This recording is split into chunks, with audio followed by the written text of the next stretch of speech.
And ladies event. We are glad you're all here. I'll wait to hear the rest of the story, so with that, I'm going to turn it over to Mary Jane.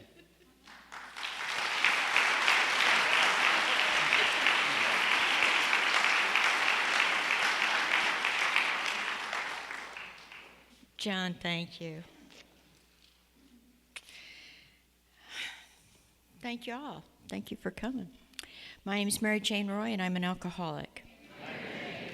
And really happy to be here, really happy to be asked to come. That's such a nice thing.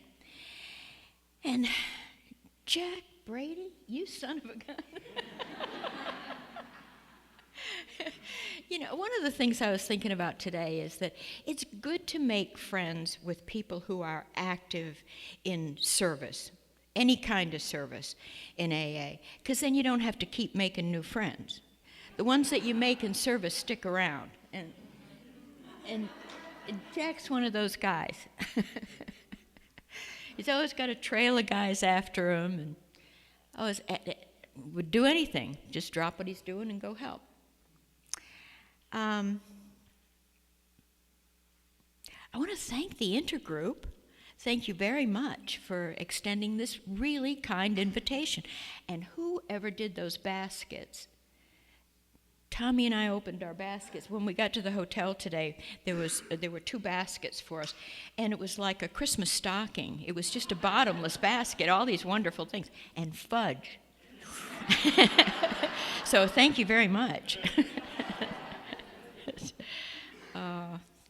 It really is. It's heartwarming to have the opportunity to try and you know, share, because otherwise you could almost explode some days, couldn't you? You know, when so much of it builds up inside, every once in a while you just gotta let it loose.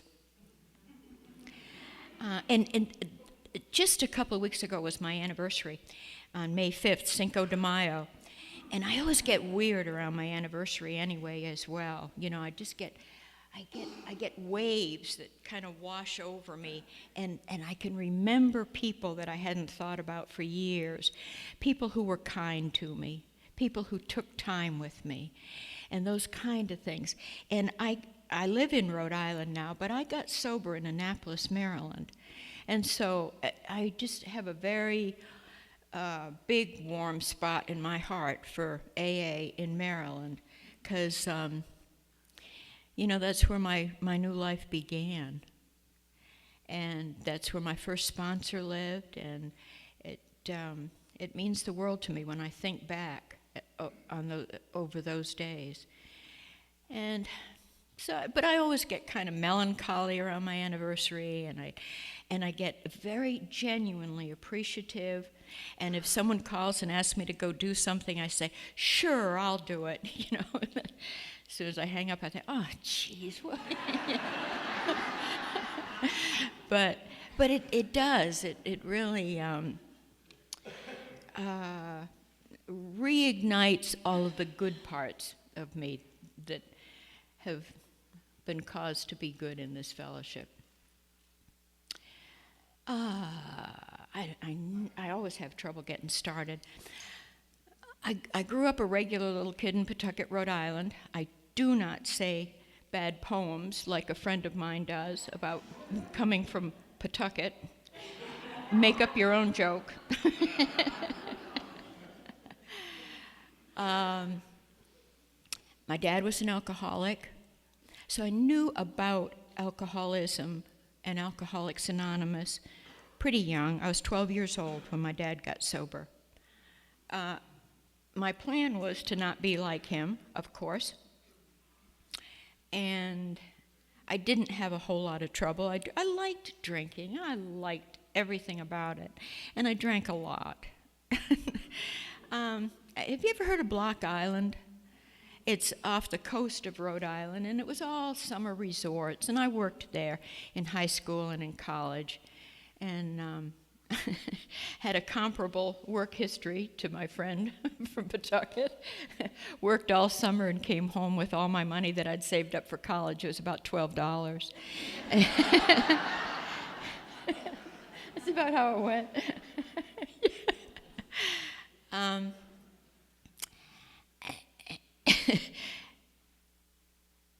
remember actually having much trouble with alcohol until finally, about my junior year.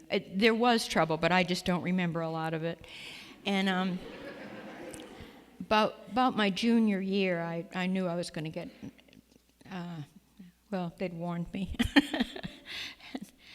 I got called in to have a little talk, and I was being suicidal at that point, and I'm sure that they just didn't want to have to deal with that and all of the paperwork and all, but they called me in to discuss what might be my next assignment, and decided that it would be best if I just took time off for personal reasons. And I just didn't know what in the world I was going to do with myself. I did not have another plan. And a girl in my class wanted to go be an airline stewardess, and so I rode on the bus with her into Providence, and she applied, and so I applied while I was there. And I got hired. And which was really a good thing, because I really did not know what in the world I was going to do with myself. I really didn't. I was just at odds, at loose ends. So that was pretty exciting. I was going to go off and be a stewardess, and I thought it was a good thing. I had never been on an airplane,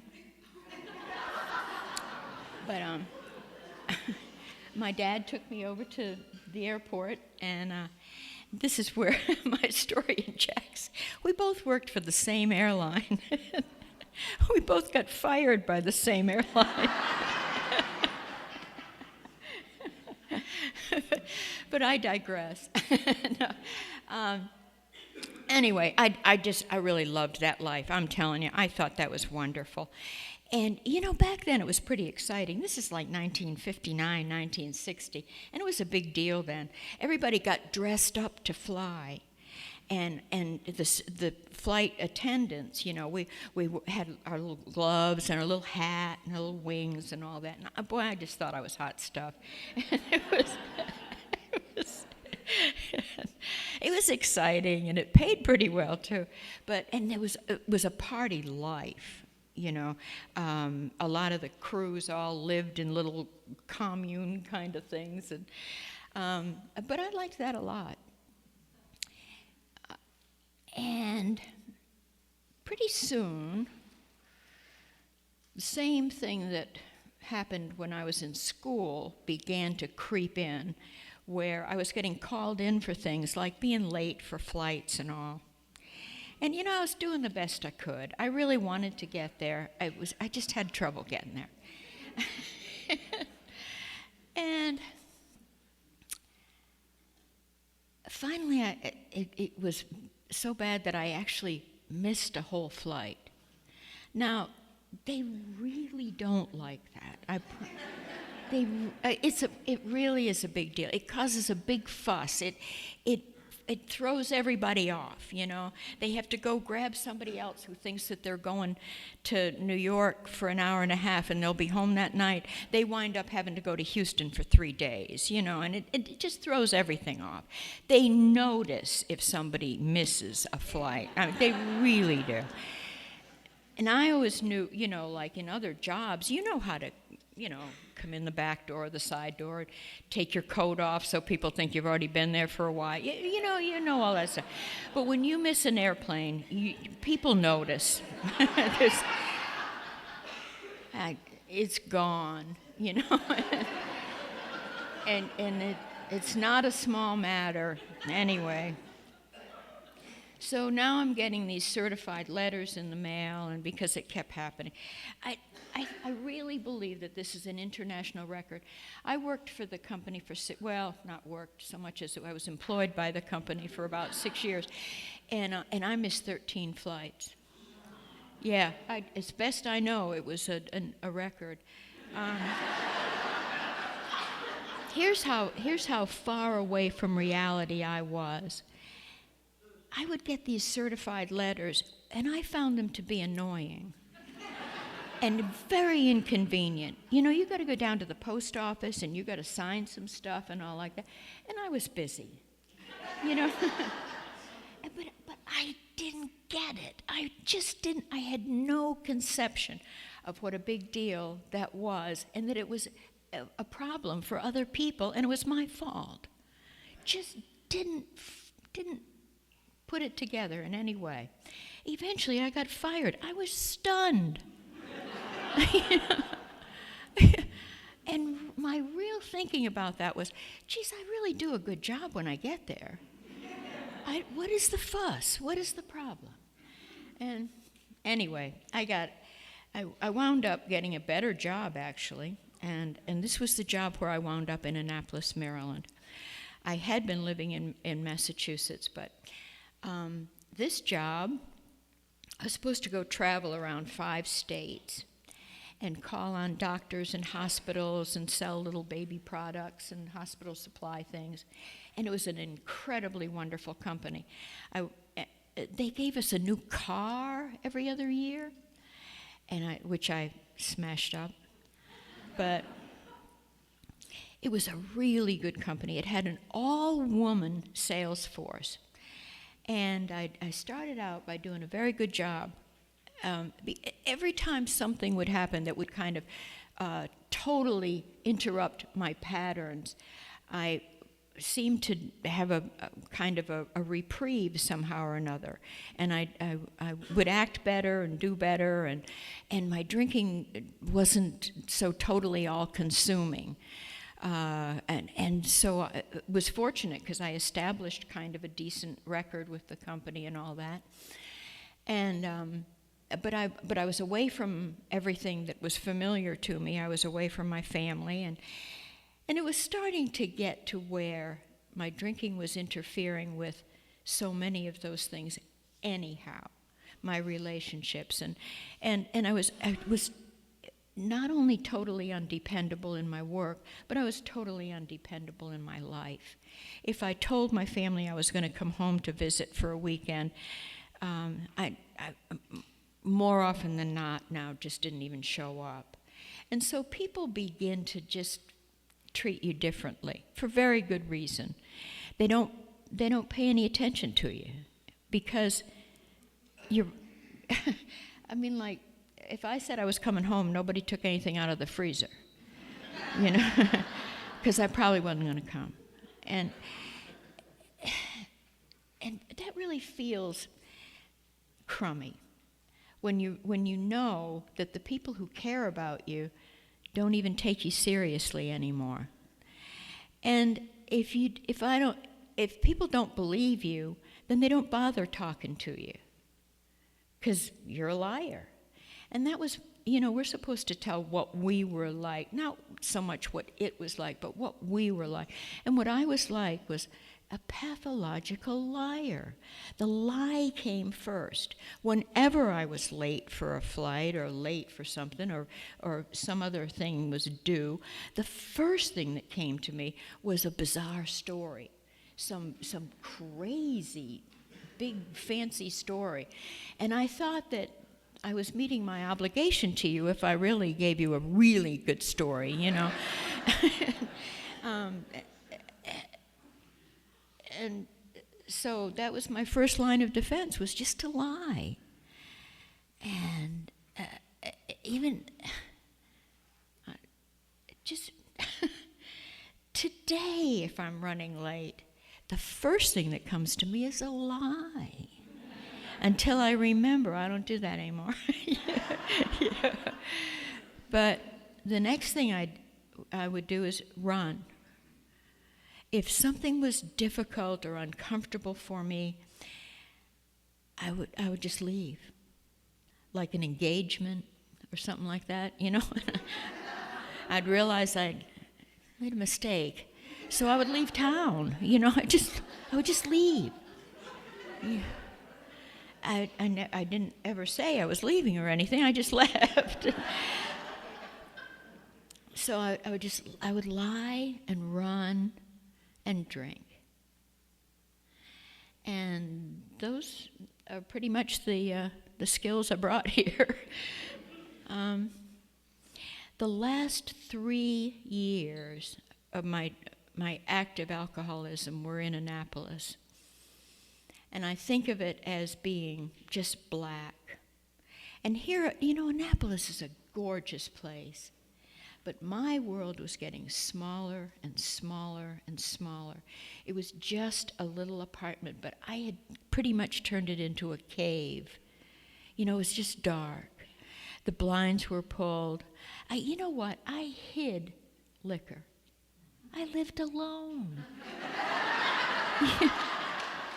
It's bizarre. Isn't that strange? I don't understand it. I'm just reporting. And I was afraid. I was getting more and more and more afraid. Some of the things I was afraid of were reasonable. I was afraid I was going to get fired again. That was a very reasonable fear I had. But some of them were for no reason at all. I was just afraid. Afraid when I got up. Afraid somebody was going to come to the door. Nobody was coming to the door. Nobody knew I was there.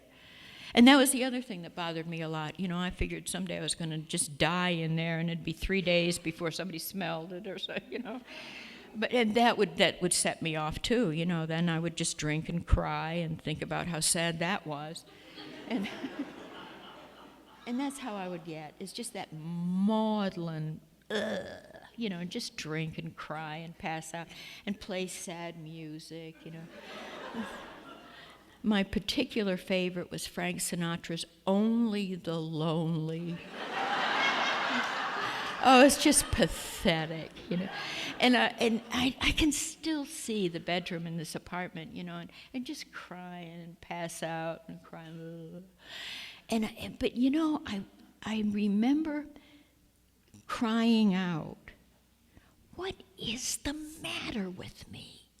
Why am I like this? I didn't want to be like that." And you know what? I did not understand it, and I really fashioned myself. I thought I was a real expert at alcoholism, and I used to take it on myself to explain the difference between an alcoholic and a heavy drinker and things like that in college. And I really thought I knew all of that. But I never one time made the connection in my life, like, maybe what's the matter has to do with all of this drinking. And by now I'm drinking every day. No matter what I said in the morning, like, Mary Jane, you're really not feeling very well. You might feel better if you just took it easy today. Okay, that's a good idea. I'm not going to drink today. And if sometimes I would get through lunch. Now, I didn't count beer. That was just a beverage, with a sandwich. I didn't count wine. But sometimes I would get through till like late afternoon. But around 3 o'clock, I would start to get itchy. And then the argument would start up in my head, like, well, you're going to drink again someday, so why are you going through all of this, Well, I can't think of any good reason to keep going through this. Okay, I'll just have a drink. Or I'd make a big plan. I was going to get something wonderful done, but first I'll have a drink while I work at it, while I think about this for a little while. But by then in Annapolis, it was when I really could not get through a whole day without drinking. I caved. By the end of the day, I had a drink in my hand, and I would have told you that I changed my mind. But see, I think that's what alcoholism is. I didn't change my mind. I didn't even know I didn't have a chance. I was going to be drinking by the end of that day, and you know what? I was going to be drinking the end of tomorrow, too. And I think that was the most hopeless part of it. I had every reason to expect that tomorrow was going to be every bit as bad as today, only maybe a little worse, because that's how it was going. And there's a part in Bill's story where it says gradually things got worse. And I think that's the story of alcoholism. I was just circling the drain. And it was just going around and around and around, and nothing was getting any better. And gradually it got worse. More car accidents, more the inevitability of my getting fired. And I couldn't stand to get fired because I had to make a living so that I could drink, so that I could do something. And it was just, just closing in the cave. And one day, I got up off the couch, and I went past the kitchen and didn't make a drink. I went into the bedroom, and I picked up the phone and called Alcoholics Anonymous. I swear to you, I do not remember ever one time thinking that alcohol was the problem. It seemed to me like that was the only relief I got. I really didn't believe it. At that time, this was in 1967, there was a couple who lived in Annapolis, and I'll bet Sandy will remember these folks, and they just had a telephone in their home, and they would answer the phone and give you directions to a meeting or see if you wanted somebody to come make a call on you. And I told them, no, I didn't really need any help. Thank you. It's just calling. I wasn't in dire straits or anything. I was just calling. And so I went to the first meeting that they had, which was this was creepy too. It was weird. It was diagonally across. It wasn't any farther away from me than the traffic on that street. It was the church where the meeting was, my very first meeting. Now I drove there.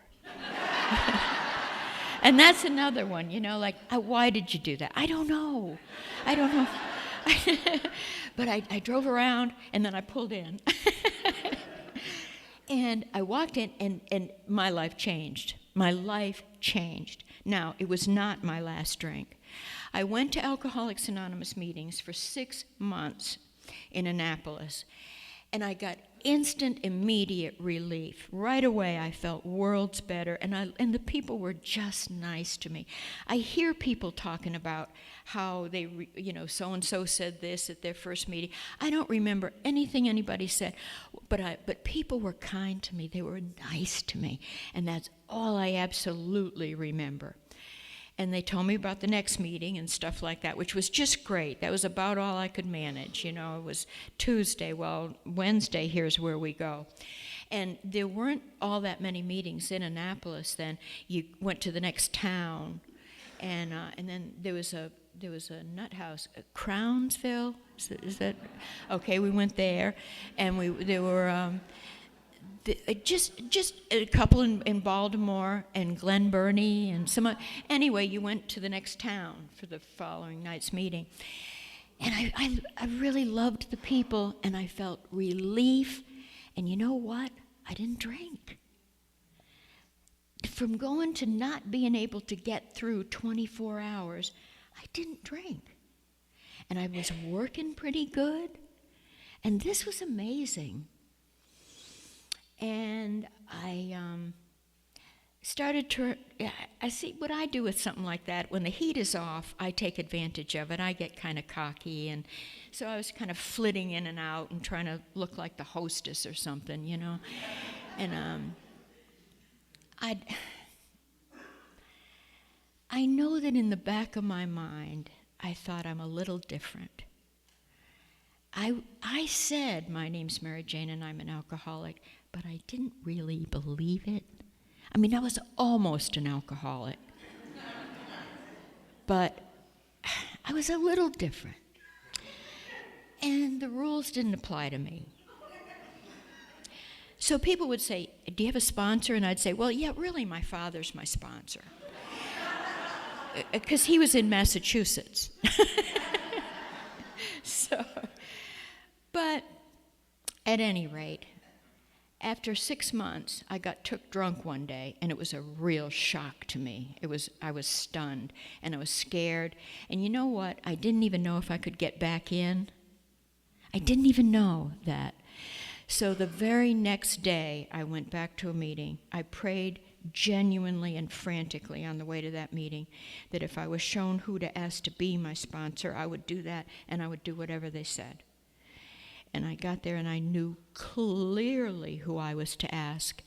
And he was a retired Navy captain in Annapolis, and God bless him, he was a sane man. He was not real excited about me as a prospect. But he was a good man, and Mac stuck his neck out and was willing, he agreed to sponsor me. And he had conditions.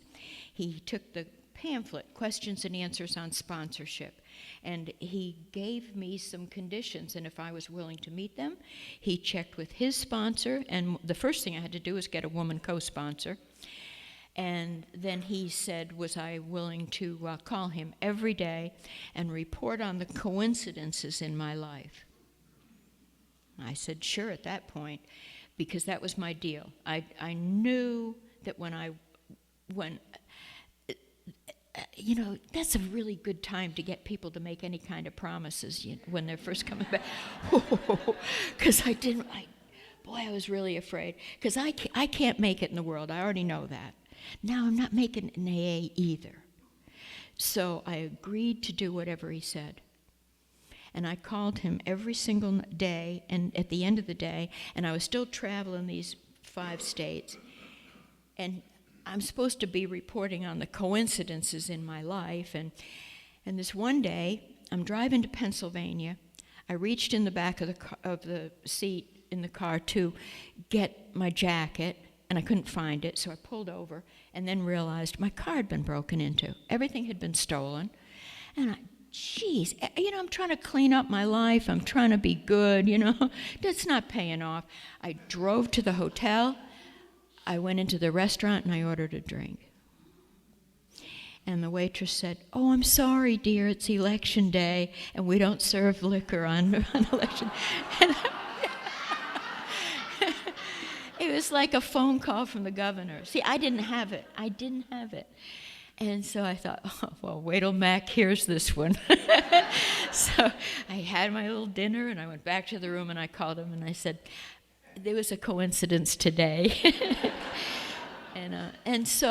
But he was a good man, and he really worked with me, and he did some stuff that I didn't realize were beginning to get me involved in and participating in my recovery by way of the steps. And see, I think the whole coming to believe thing is related to my identifying a power being clearly, there's something going on in my life that I'm not causing. I don't have it. I wasn't doing it, but it had started. The real deal had started. My next thing was that I went to a Young People's International. This was in August of 1968. I was 3 months sober now, having come back. And I went to this Young People. We thought we had invented Young People's in Annapolis. But it turns out there was this whole international convention. And so I went there, and it was really exciting. There were people from all over the United States and Canada, and their lives were not over. They were just really exciting and interesting and very attractive. I thought, this is wonderful. And the guy that had sent these flyers to my home group had sent a little note and said, "On to Toronto, Don R." And it turns out he was a speaker up there.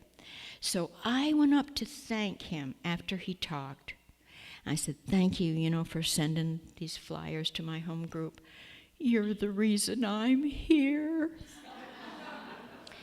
And we got married 3 weeks later.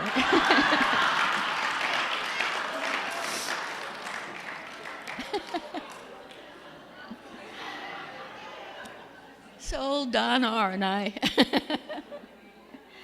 So Don was from Denver, and so I moved from Annapolis to Denver, and that's where I got connected with the old Denver Young People's Group. Thank God, because they were a power. They really meant business, and they didn't know any better. We just went through the book, word for word, page by page. If it said do something, we did it. If they said don't do that, we quit it.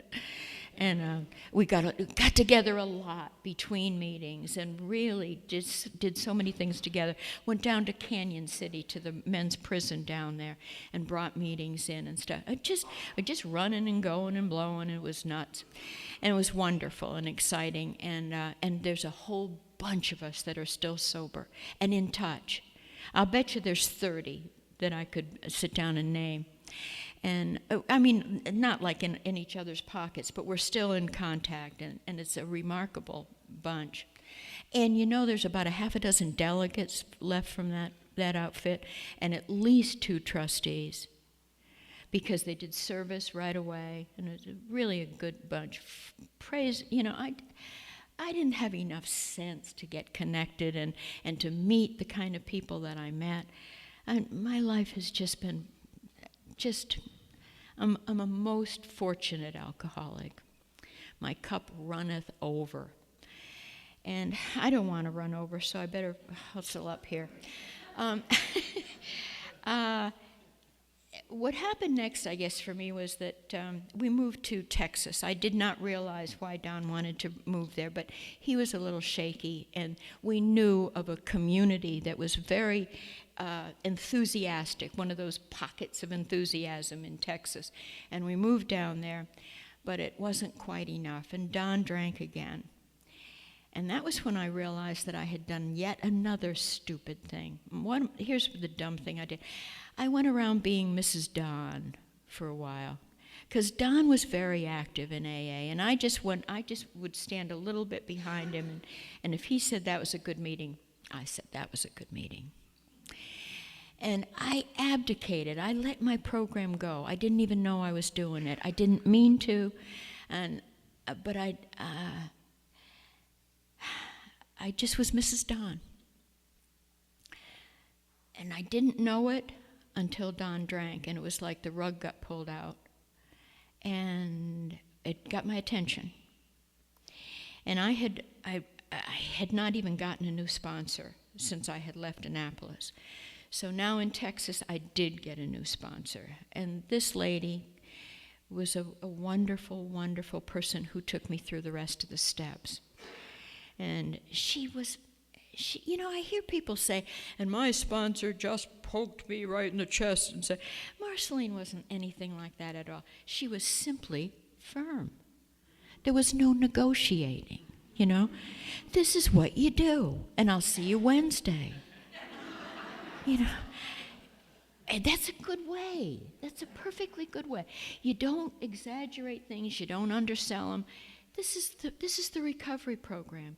You have to meet these conditions. You can do stuff in addition to that if you like, but these are the conditions, and there are conditions for each step. And then every once in a while, we were talking a little today about how it's wonderful if you have a sponsor who every once in a while can freshen things up for you.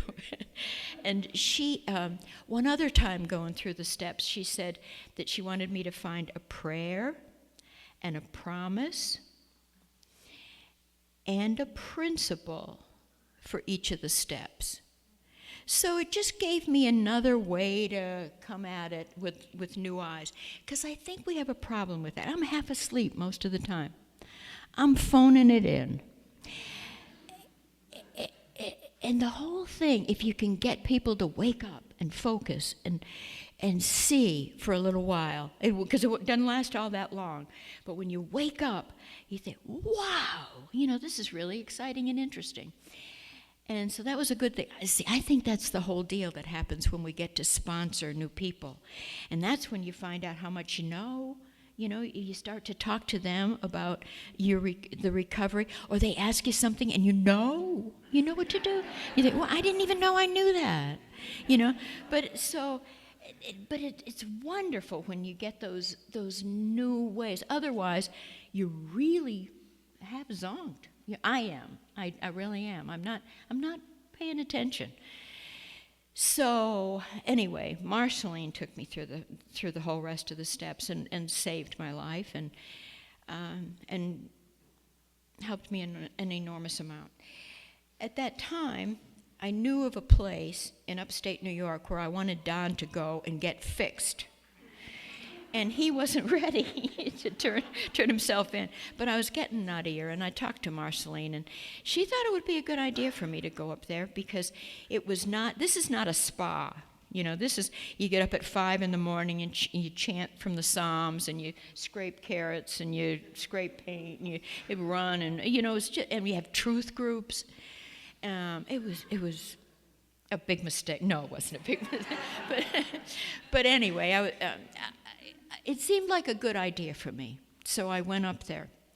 This was up in the mountains in New York, and I signed on for the basic 2-month stay. And it helped me a lot. It helped a great deal, a lot. One of the things that you had to do was, if you kept screwing up, you had to make a big sign that describes the exact nature of your wrongs, and wear it with this real scratchy twine around your neck. And I kept sneaking smokes. Every time I could get loose from the house, I would find a butt somewhere. It didn't matter who'd had it last either, but if I went down to clean the lower house or something, there were workmen there around, and I'd go find a cigarette butt. Now, how much good is that going to do you, But anyways, I just had to go do it. So then I would have to get to the truth group and tell on myself again, I did it again, So I had to think about what it was about me. What's with this? Why are you doing that? So I had to describe the exact nature of my wrongs, and I wrote on my sign, I am sneaky and defiant, and that's the God's truth. So I had to walk around for a couple of weeks with this sign around my neck, I am sneaky and defiant. Which is not, it's bad enough in the house and everybody looking at you, but if the UPS guy comes to the door and but whatever the behavior was, another girl she kept gossiping, and she had to write on her sign, don't turn your back on me, So here again, you go answer the door and you got a big sign. But anyhow, it was a good experience for me. I got an awful lot of help from them too. And I went back to Texas, and I went back to the circumstances that I had, and this is the first time I ever did that. I told you I used to run away. If it was tough, I would leave. I just would leave. And this is the first time I went back to Texas, and I was ready to try and work something through, to start to grow up. And I was not lying much, and and this time I wasn't running, and I wasn't drinking. And that's a big thing. And I think it was the beginning of a new phase in my development. Eventually, Don decided that he would go there as well. We moved up to, Don didn't stick his toe in the water. Don got in up to here. No, we got to go join this community, So we moved to upstate New York. But at any rate, that was kind of the end of the marriage. This was 10 years, and the marriage was kind of running out of gas. It'd been through a lot, and Don did get sober, but he wanted to move to Nashville, Tennessee, and start his business again. And I had a feeling like that maybe I could go back to school. I never felt good about washing out the last time. I felt like a failure because I was a failure, and our son was 5 by then.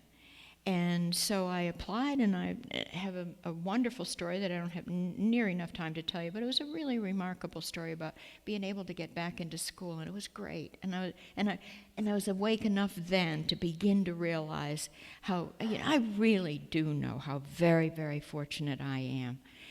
And I got to go back to school for 2 years, and then I got a job out in Illinois, and then I worked for the government, and they have this system of Twix communication where there are job descriptions that go through if there's an opening.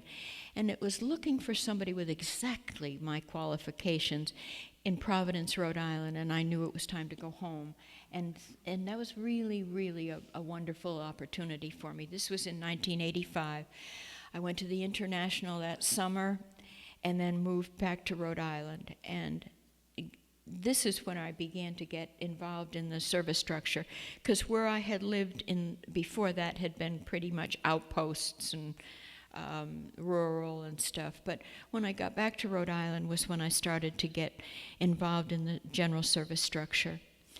I'd always been fortunate enough to know that the extension of gratitude is action. So I'd always been encouraged to do things, to participate, to say, sure, I'll do it.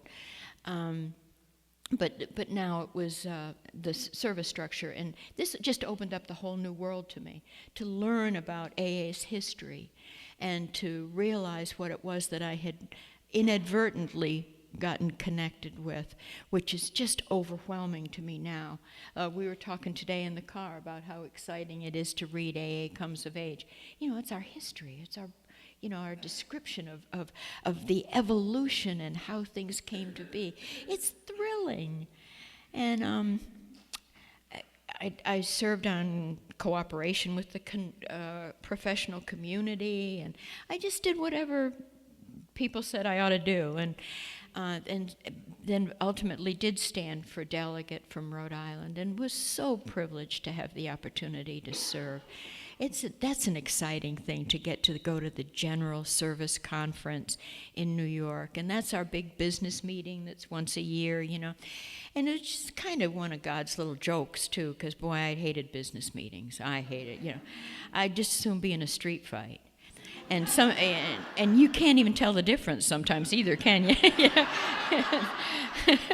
And so you start in service, and you got a lot of business meetings, and so pretty soon you either make your peace with it or you're just going to be real uncomfortable. So, but I really believe that that's critical to our growth. I really think that.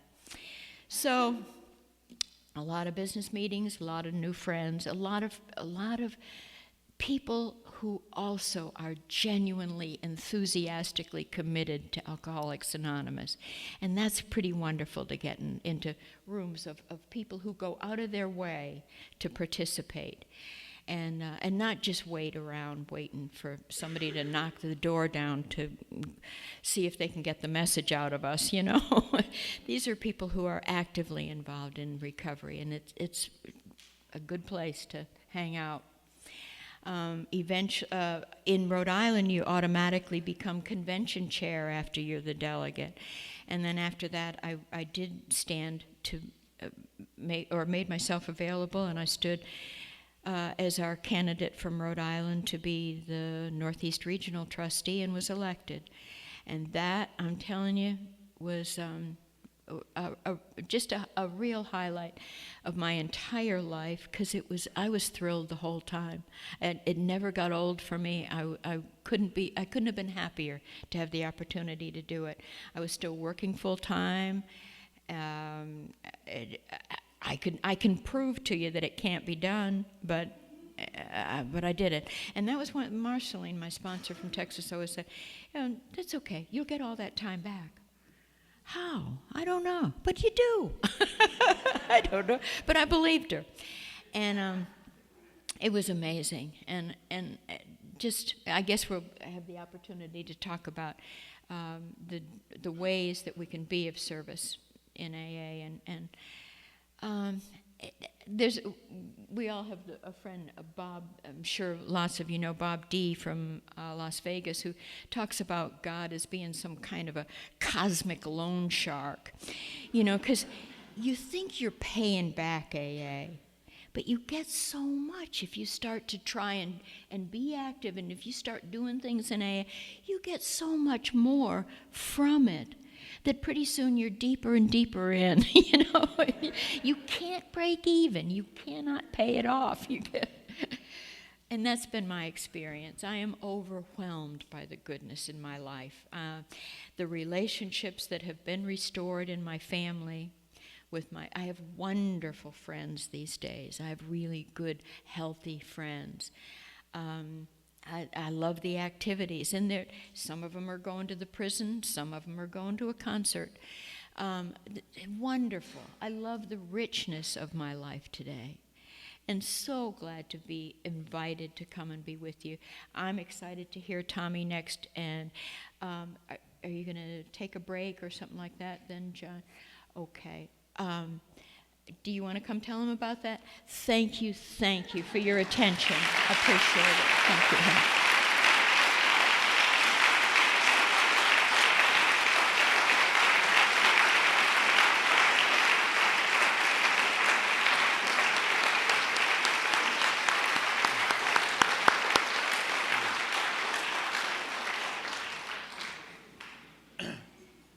Tommy, that's going to be a tough act to follow. We're going to break for 15 minutes. We're going to start back at 8:15. So please may be seated in 10 minutes so we can get started back on time. See everybody in 10 minutes. Thank you so much.